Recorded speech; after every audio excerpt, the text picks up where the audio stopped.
Hey, welcome to Resource Prepping. I'm your host, Greg. Welcome to new subscribers. I certainly do thank you. Please continue to like, share, and refer this channel. I certainly do thank you. And leave your comments as long as they are brief and to the point. Don't post links and not rude. We'll get along just fine. Thank you.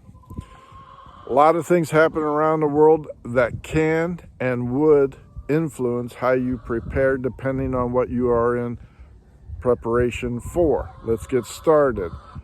Israeli Defense Forces, their secret police, whatever you want to call them, has made the national announcement Iran is now 90% positive for enrichment of the uranium to make a nuclear bomb. Earlier this year, they were holding joint maneuvers with the United States on practicing runs on destroying Iran's underground nuclear facilities. That was until Anthony Blinken or someone in his department leaked the plans showing joint raids selling Iran two bunker busting bombs at 2 million plus each, and Israel said that's enough of that. We're not sharing our plans anymore with you, and you can't be trusted.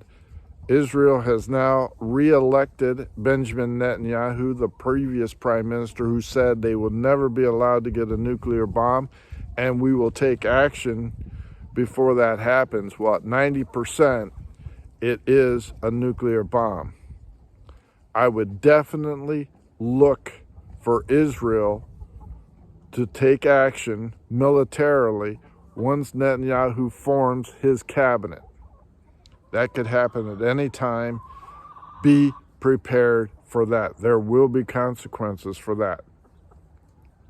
Next, Kim Jong-un is now saying he is going to expand his nuclear arsenal, which he first denied, but now has been firing ballistic missiles that can and would reach virtually any part of the United States, tipped with multiple nuclear warheads.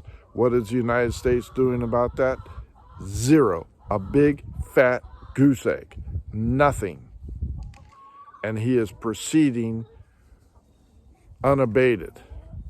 The United Nations is absolutely useless, and they're condemning his ballistic test. Japan is now saying we need more defense missiles, Patriot missiles. We now have to upgrade our fleet, not only because of North Korea, but because of China as well. South Korea just got done holding joint military maneuvers with the United States once again as a don't do this or else consequence. Kim Jong-un says that's provocation for war, and we've changed our constitution that we have the right to strike first if we are threatened. What's the result? South Korea now says we want to become a nuclear capable country. The arms race is on there, friends. Next, China, in the midst of another COVID outbreak, is having popular uprising among the people, and the people are fighting back. What is the United States posture? Silence. Nothing. The people are tired of being locked down, starved to death, and the totalitarian regime is saying, you will do as I say, die quietly in your apartment from starvation, lack of water, or possible fire, which killed a bunch of people there because the apartment complex was in lockdown and people literally burned to death. And people, citizens, are saying, we're not having that anymore. We have a right to live. And what is more dangerous? What is more deadly? The protests, which you say we can't do, or the fire, starvation, or the plague that would do it? What is worth the greater risk? Right now they are saying protests, and we will take our chances.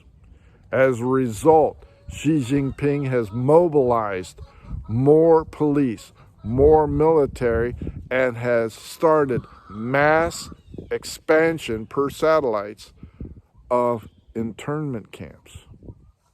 Think about that. Xi Jinping is not going to step down. The Communist Party is not going to go away, and they will pull another Tiananmen Square, in my opinion, on the populace, and these people will be arrested, disappeared, executed, however you want to phrase it. They will not give up power. They may ease regulations and saying, okay, we went a little bit overboard, but we are still in control. Joe Biden is silent on this. Next, one of the biggest things that could explode what is happening here in the United States is the deep state has deemed Musk a potential threat because of Saudi Arabia's involvement in Twitter. And they are looking for ways to shut down a private enterprise. Not because Elon Musk is a national threat because of involvement of other buyers, shareholders in the company, but because Twitter is unbanning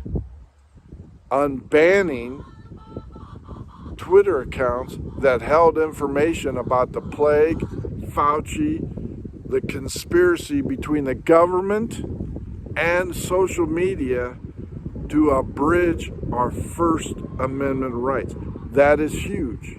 That is absolutely blockbusting, and they are going to do everything possible to keep silent the secrets that they had buried within. Musk has been unbanning multitudes of people, firing the censors who complied with the request because they just wanted to keep people silent from offering a different point of view. Dr. Anthony Fauci is under subpoena and is going to be testifying under subpoena, under oath, about his knowledge of the plague and what happened. The person next up on the subpoena list that is also tied with the conspiracy of silence is Peppermint Patty, a.k.a. Jensaki, the propagandist, the redheaded propagandist from the Biden administration who got up in front of the cameras and lied to your face each and every day. She is now under subpoena to testify the collusion between this administration and the social media accounts to silence people's free speech. And she fought hard, her lawyers fought hard to keep her out of court. And they said, no. You have no right to censor free speech and collude with social media to silence that. And she will now be forced to testify because a lot of it was her emails and a lot of it was other administration bureaucrats requesting the silence of the American people. She's going to be testifying to that as well. Those are two things that will bust things wide open. Will there be consequences? I do not know. But Rand Paul, the senator from Kentucky, has been relentless in uncovering information, and now a reporter with a FOIA request on Fauci's emails has exposed a lot more than what anybody ever knew. And because of censorship on YouTube, I cannot go into detail at this time until it appears on TV or in Congress.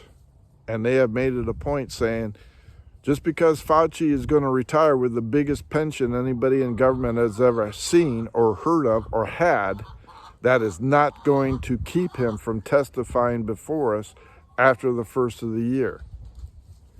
Things are going to bust wide open and things are going to happen. But my biggest concern is the economic and what's going to happen with this new Fed coin, Fed dollar, cryptocurrency And will they accelerate the potential collapse of our economy, gaining control over us and the sovereignty? And if I were a betting man, I would be prepared for that. You have heard me talk about that. And now other people, Glenn Beck, is jumped on board, not because of me, but because he sees it as well as many others are saying, this has grave consequences unless the Congress stops this. There is a lot going on. There's a lot of distractions. Be prepared. That's my advice to you. Thank you for liking and subscribing. I certainly do appreciate you. Thank you for your comments. Your information is more than welcome. I appreciate that. Get yourself right with God, meaning asking for forgiveness. You're not going to know what's going on unless you are on God's side, and He gives you the power of discernment to see, to understand.